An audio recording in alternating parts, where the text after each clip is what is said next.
दोस्तों जय मैं नंदलाल विश्वकर्मा नंदलाल श्री रिसर्च सेंटर फिर से आपका स्वागत करता हूं। श्रीमान, जैसे कि आप सभी जानते हैं आज का अपना टॉपिक रहेगा, अपना बात करेंगे रूस और यूक्रेन के विवाद में लेकर। काफी ज्यादा चर्चित और सुर्खियों में रहा है रूस और यूक्रेन के विवाद। आखिर में रूस और यूक्रेन के विवाद क्यों है, किस कारण है, कब से होते जा रहा है, और थोड़ा ये साथ में देखेंगे आखिर में जब रूस यूक्रेन के विवाद हो रहा है या फिर होगा जबरदस्त तरीके से तो भारत पर क्या असर पड़ सकता है। ठीक है, ये भी देखेंगे यूएसए जो अमेरिका यूक्रेन का साथ देगा या नहीं देगा ये देखेंगे, और रूस जो भारत के साथ क्या वार्ता हुई अभी पुतिन के साथ, तो ये पूरी डिटेल समझेगा। और भारत किसका साथ देगा, रूस का देगा या फिर यूक्रेन का। इसके साथ ये देखेंगे श्रीलंका क्यों परेशान है इस युद्ध से। आखिर में जो श्रीलंका है, श्रीलंका से क्या लेन देन है, इनका क्यों परेशान है, ये डिटेल देखेंगे। नाटो क्या होता है, जो यूक्रेन बार बार नाटो की सदस्यता लेने की बात कह रहा है, वो नाटो क्या होता है ये इसके वीडियो में देख लेंगे। और देखिएगा यूएसए ने रूस को G8 से क्यों निकाला था 2014 में। ठीक है, ये पूरी समझेंगे। और देखिएगा जो रूस हो गया और यूक्रेन हो गया, इन दोनों के बीच में जो शक्तियां हैं, पावर हैं, वो किसके किसके पास ज्यादा है, चाहे किसी भी क्षेत्र, चाहे सैनिक के क्षेत्र में हो, जहाज, टैंक या फिर लड़ाकू हेलीकॉप्टर, किनके पास कितना क्वांटिटी मात्रा में कौन ताकतवर है। ठीक है, ये समझेंगे। चलिएगा, तो इसके लिए बात ध्यान दीजिएगा। रूस और यूक्रेन का विवाद समझने के लिए सबसे पहले हमें जानना पड़ेगा काफी ज्यादा रूस के हिस्ट्री के पीछे। ठीक है, तो वो हिस्ट्री हमने यहां पे निकाल के लिख रखा है, इसके अकॉर्डिंग देखते जाएंगे और मैप के साथ साथ समझते जाएंगे। ठीक है, तो सबसे पहले हम क्या करते हैं, एक मैप बनाते हैं। पहले देखिएगा मैप बनाते हैं, यहाँ पे ये रहेगा भारत का मैप बना लेते हैं। वहां से बैठाएंगे हम रूस हो गया या फिर चाइना हो गया या फिर यूक्रेन हो गया। ठीक है, पहले इंडिया से समझ में आएगा ये। ठीक है, ये थोड़ा इंडिया का मैप हो गया आपका। अब थोड़ा यहां बैठाते हैं हम, ये हो गया अपना ये चाइना, अपना नहीं चाइना। ठीक है, यहां है आपको चाइना। अब देखिएगा, अब हम बैठा लेते हैं यहां पे रूस को। ये तो कजाकिस्तान वगैरह एरिया है, और ये अपने सबसे बड़ा विश्व का सबसे बड़ा क्षेत्रफल वाला देश है, वो है रसिया यानी कि रूस। ठीक है, अब देखिए, और यूक्रेन का भी बैठा लेते हैं। आखिर में यूक्रेन से भाई जब युद्ध हो रहा है तो यूक्रेन को भी बैठा लेते हैं यहाँ पे, ये है यूक्रेन।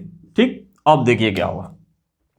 अब चलते हैं पहले रसिया पे। ठीक है, सबसे पहले रसिया की हिस्ट्री करते हैं। और एक्चुअली में आपको पता होना चाहिए कि यूक्रेन, ये रसिया, ये बेलारूस वगैरह जो हम लुहांस्क डेसांक बोल रहे हैं, ये सारा क्या था, ये रसिया का ही हिस्सा था। ये पूरा यहाँ तक रसिया के बाद में 15 देश अलग हुए थे, इसलिए वही रसिया से ही कटा हुआ है यूक्रेन और इसका पड़ोसी, इसलिए इस पर ज्यादा विवाद चल रहा है। और विवाद चल रहा है नाटो की सदस्यता लेने की। अब चलते हैं, ठीक है, चलिए शुरू, कोई बात नहीं, रूसिया पे रसिया बात कर लेते। देखिएगा 1917 में एक निकोलस द्वितीय करके राजा थे, उनके टाइम में जो एक भयानक क्रांति हो गई थी कहां पे, रसिया में। ठीक, और रसिया में क्रांति होने पे जो उसको सेना नायक जो या सेनापति जो कहते हैं उसको संभालता था, उसका नाम था लेनिन। ठीक, यहां तक क्लियर हुआ। 1917 में रसिया में क्रांति हुई थी निकोलस द्वितीय के टाइम, लेकिन क्रांति को संभालते संभालते 1922 में एक रसिया में यूएसएसआर का गठन हुआ, जिसमें 15 देश शामिल हुए यूक्रेन के साथ। ठीक, देखिएगा ये हो गया, ये पूरा यहां से लेकर यहां पे ये सब पूरा यहां पे 15, ये सब क्या था, रसिया का था। यहाँ पे जैसे कि बेलारूस यहाँ मिल जाएगा आपको,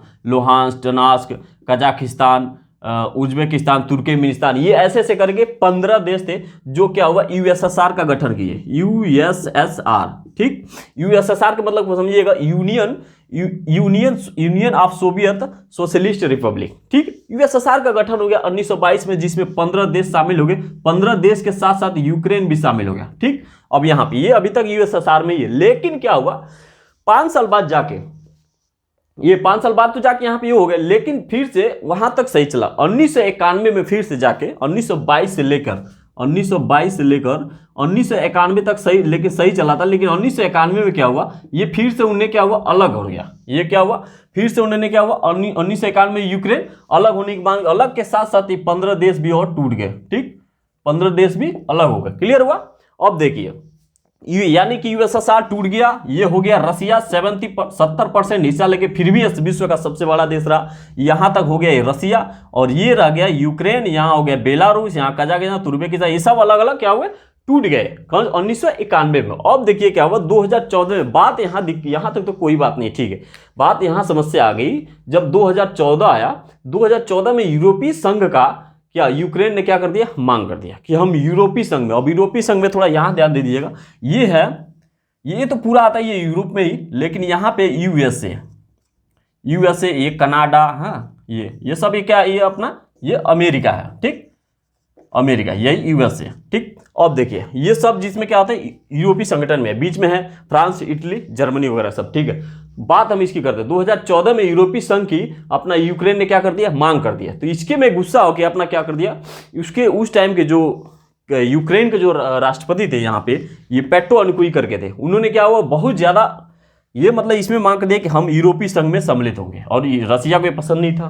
ठीक, अब इसका यहाँ के जो इसमें कर रहा है पेट्रो राष्ट्रपति जो, तो पेट्रो अनुकुई रसिया के संबंध अपना वो थे, पक्ष में थे कि भाई ये यूरोपीय संघ में नहीं हो। यूरोपीय संघ होने के बाद से क्या होता है, आपने नाटो की सदस्यता लेता है, नाटो की सदस्य मतलब आप समझते ही है, उसमें 30 सदस्य होते हैं, तीनों देश एक साथ मानेंगे जीरो। अगर कोई देश अगर यूक्रेन पर हमला होता है कल, तो सारे देश यहाँ आ जाएंगे, यहाँ पे यहाँ आके उसके बाद से रसिया पर अटैक कर जाए। तो रसिया को ये पसंद नहीं था, तो इसलिए उन्होंने क्या हुआ, यूरोपीय संघ में अपना जाने से मना कर दिया, लेकिन फिर भी नहीं माना। तो यहाँ पे फिर भी यहाँ का पब्लिक जो लोग है काफी ज्यादा वो क्या करते वो कि भाई हम जाएंगे जाएंगे जाएंगे एकदम बगदड़ गए। तो पेट्रो अनुकुई राष्ट्रपति है, उनको क्या हुआ अंत में डिसीजन चेंज करना पड़ा, और क्या हुआ यूरोपीय संघ में जाना यूक्रेन के लिए सम्मता ली। और बाद में क्या हुआ, ये पेट्रो अनुकुई रसिया चले गए। रसिया जब चले गए तो इसके गुस्से होके जो यहाँ पे रसिया था, यहाँ एक जगह था, यहाँ देखिए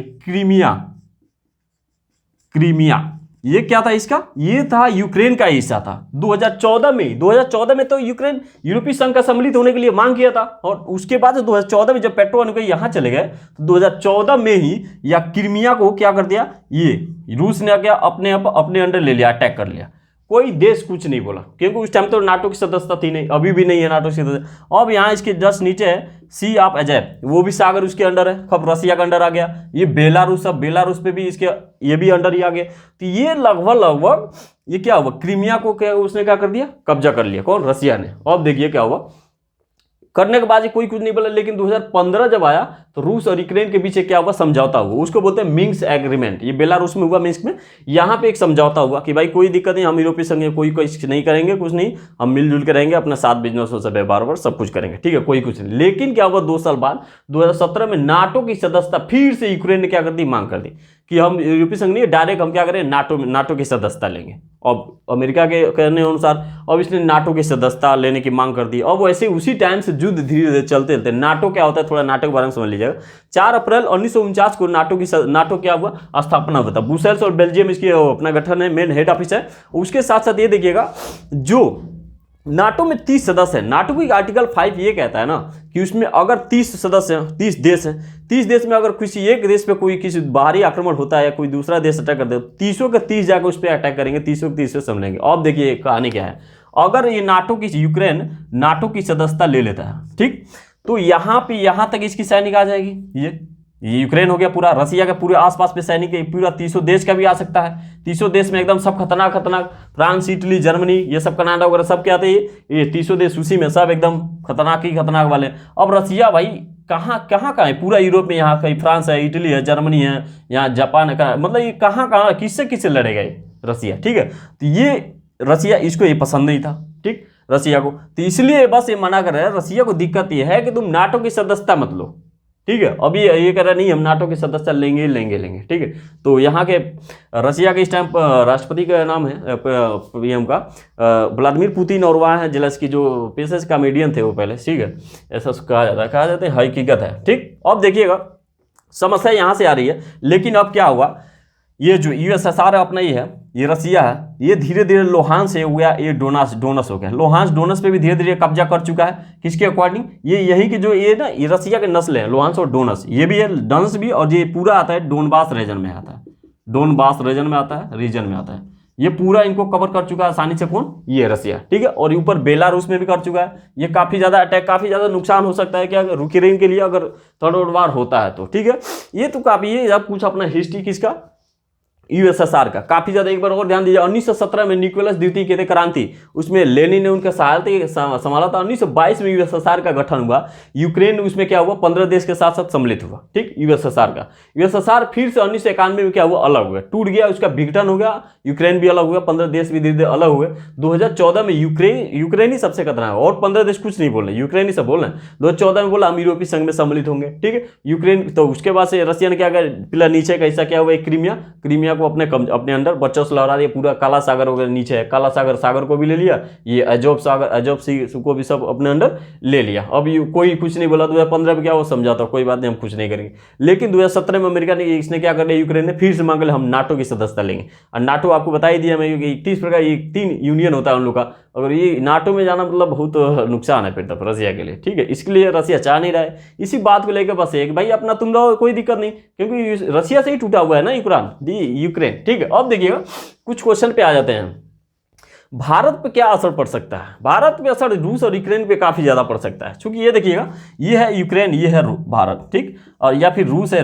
अब हम भारत पे साथ भी नहीं जा सकते, रूस के साथ भी नहीं जा सकते, यूक्रेन के साथ भी डायरेक्ट नहीं जाते। भारत पे असर यही पड़ सकता है अपना, जो यूक्रेन से सनफ्लावर आते थे, जो रिफाइन वगैरह तेल बन के आते थे, उनके लिए 80% तक क्या हुआ, 80% तक यहाँ से आते हैं, यूक्रेन से रिफाइन वगैरह आते हैं। ये नुकसान हो सकता है अपना, काफी ज्यादा तेल कीमत की दाम बढ़ सकती है। और ये भी हो सकता है अपना नेचुरल गैस भी काफी ज्यादा यहाँ से आते हैं, क्यूब से, जो राजधानी है इसकी क्यूब से भी काफी ज्यादा नेचुरल गैस की सप्लाई होती है कहाँ, भारत में, उसके भी दिक्कत हो सकती है। और साथ साथ ये भी दिक्कत हो सकता है, जो अब लाभ की बात थोड़ा ये है कि जितने भी यूक्रेन में दवाइयां जाती हैं भारत की तरफ से, ये दवाइयां जो भारत क्या अपना क्या करता है, निर्यात करता है, क्या दवाइयां के क्षेत्र में निर्यात करता है, भेजता है, सेंड करता है यहाँ पे। और यहाँ पे ये थोड़ा दिक्कत हो सकता है यूक्रेन के लिए, ठीक है। अब देखिए ये हो गया।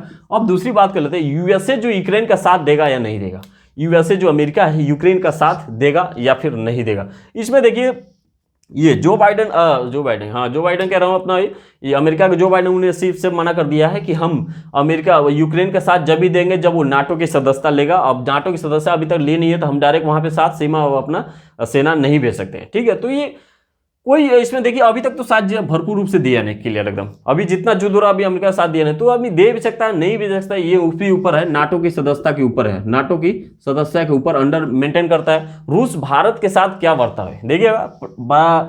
रूस के प्रधानमंत्री व्लादिमीर पुतिन और भारत के प्रधानमंत्री ये अपना नरेंद्र मोदी की टाइम आपातकालीन मीटिंग के दौरान ये बात हुआ था अपना कि अगर हमारे यूक्रेन में कुछ मेडिकल के छात्र, मतलब कुछ जितने भारतीय लोग हैं उनको कुछ नहीं होना चाहिए, उन्होंने बोला ठीक है कोई बात नहीं। और दूसरी बात ये हुई कि आप इसको जितना शांतिपूर्वक हो सके इसको निपटा, मतलब अपना शांतिपूर्वक इस मामले को सुलटा लो, ठीक। और दूसरी एक बात और हुआ था इसमें कि जो उसके छात्र हिसाब से ये भारत ने अपना कुछ न्यूट्रल रहा, अपना दुबई के और चाइना के और ये अपने इसमें वोट नहीं दिए, कुछ बोले नहीं हम कुछ नहीं जानते, कोई हम किसी की तरफ नहीं है, ऐसे पक्ष में डायरेक्ट ये मना कर दिए लोग। तो सही है, न्यूट्रल भी होना सही है। भारत किसका साथ देगा, रूस का देगा या फिर यूक्रेन का? देखिएगा मैं बता दूं, शुरू से ही रूस हमें भारत को साथ देते हुए आया, तो मुझे ऐसा लगता है रूस का ही साथ देना चाहिए। लेकिन ऐसी कोई बात नहीं है, हमें डायरेक्ट ये भी नहीं कह सकते हम यूक्रेन का साथ देंगे या फिर अमेरिका का साथ देंगे या फिर रूस की, क्योंकि सभी से सबसे संबंध अच्छा ही होना चाहिए, ठीक है। क्योंकि लेकिन अब लगभग वो बहुत टाइम से शुरू से ही अपना रूसी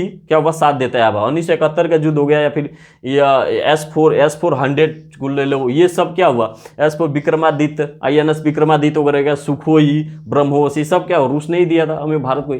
तो उससे भी रिश्ता सही होना चाहिए, अमेरिका से भी सही रिश्ता सही होना चाहिए, या फिर यूक्रेन से भी होना चाहिए। लेकिन अलग अलग टाइम के अकॉर्डिंग है, कैसे क्या कौन सा स्वभाव कर रहा है। श्रीलंका को क्या परेशान है, श्रीलंका क्यों परेशान है इस युद्ध से? अब देखिए बात यही आती है, श्रीलंका क्यों परेशान है इस युद्ध से। ये देखिए मैप देखिएगा यहाँ पे, ये श्रीलंका है, ठीक है, यहाँ श्रीलंका है। यहाँ पे क्या दिक्कत है, दिक्कत ये है जो ये रसिया के इस टाइम रसिया और यूक्रेन में काफ़ी ज़्यादा युद्ध हो रहा है।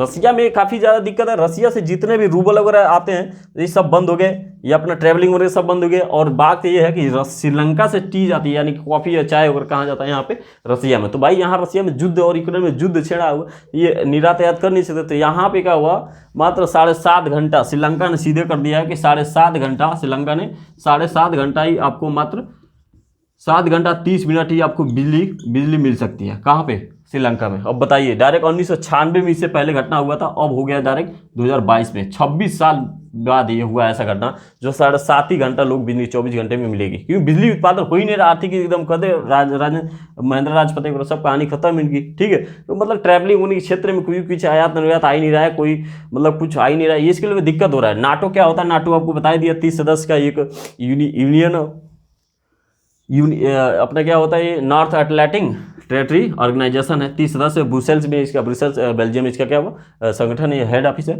और ये अपना पता हो ही गया 30 सदस्य है भाई, आर्टिकल 5 इनका यही कहता है। और यूएसए ने रूस को G8 से क्यों निकाला था, देखिएगा यूएसए, अब यही बात आ गई, ये अपने को बता दिया 2014 में ही G8 से जब क्रीमिया को जब रूस ने क्रीमिया को 2014 में अटैक करके सब ले लिया था, तो उस टाइम सबसे जो आर्थिक क्षेत्र में सबसे ज़्यादा शक्तिशाली देश करते थे कौन?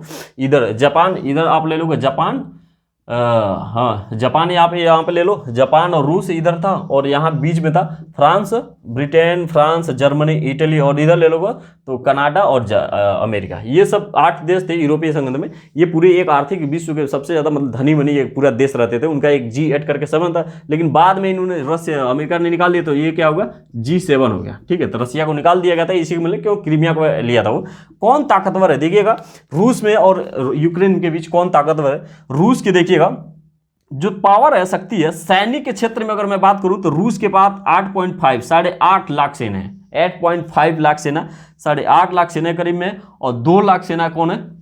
यूक्रेन के पास है। और यही बात करो कुल जहाज कितने हैं, तो 4173 जहाज हैं। आप सोच सकते हैं कुल जहाज, और इनके पास है यूक्रेन मात्र 318 जहाज। और देखिए टैंक की मैं बात करूं तो 12,420 टैंक है। ठीक है, टैंक, और यहाँ पे मात्र 2506 टैंक है यूक्रेन में, और 544 लड़ाकू हेलीकॉप्टर है किसके पास? रूस के पास। लेकिन यूक्रेन के पास मात्र कितने हैं? 34। अब बताइए कैसे कोई युद्ध लड़ सकता है किसी के चढ़ाव दूसरे पे? तो यही कहा जाता है कि डायरेक्ट किसी दूसरे के चढ़ाव पे नहीं युद्ध लड़ना चाहिए। अपने हिसाब से यार नाटो की सदस्य क्या जरूरत है लेने की? आप आराम से रशिया की बस यही कहना है कि भाई तुम नाटो की सदस्य मत लो, तुम आराम से रहो, कोई दिक्कत नहीं, बिजनेस व्यापार सब कुछ करो। अब नाटो की सदस्य का मतलब ये है कि जितने भी 30 सदस्य हैं पूरे इसके आसपास में, अगर भविष्य में आगे युद्ध होता है तो पूरी सारे मिलकर इसको रशिया को बर्बाद कर देंगे, चारों तरफ से अटैक। फिलहाल अगर यूक्रेन में काफी ज्यादा युद्ध की संभावना चल रही है, काफी ज्यादा दूर बेलारूस में भी सैनिक चढ़ गया।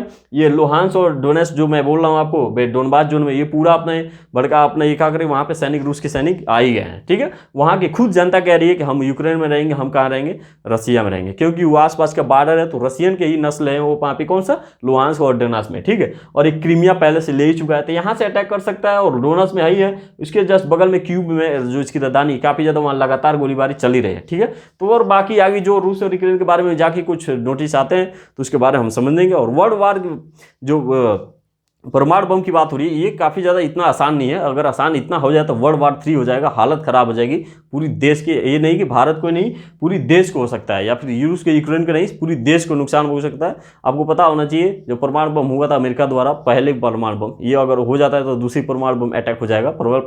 6 अगस्त और 9 अगस्त 1945 में जब हुआ था, ठीक है, नागासाकी और इसमें हिरोशिमा में हालत ख़राब हो गई थी। एक परमाणु बम से मात्र सेकंडों में 80,000 90,000 लोग मर जाते हैं, 70,000 से लोग, इतना हालत खराब हो जाती है एकदम। तो वो इतना मतलब आसान नहीं है तो। ठीक है, तो फिर भी अगर रूसिया यूक्रेन में लगभग वो अपना यही सही रहेगा कि भाई अपना समझौता एक साथ समझाने के साथ कर ले तो बेहतर सही रहेगा। ठीक है, तो चलते हैं, मिलते हैं नेक्स्ट वीडियो में। वीडियो अच्छा लगा लाइक शेयर सब्सक्राइब जरूर कीजिएगा। उम्मीद करता हूँ वीडियो अच्छा लगा। लेके जय हिंद।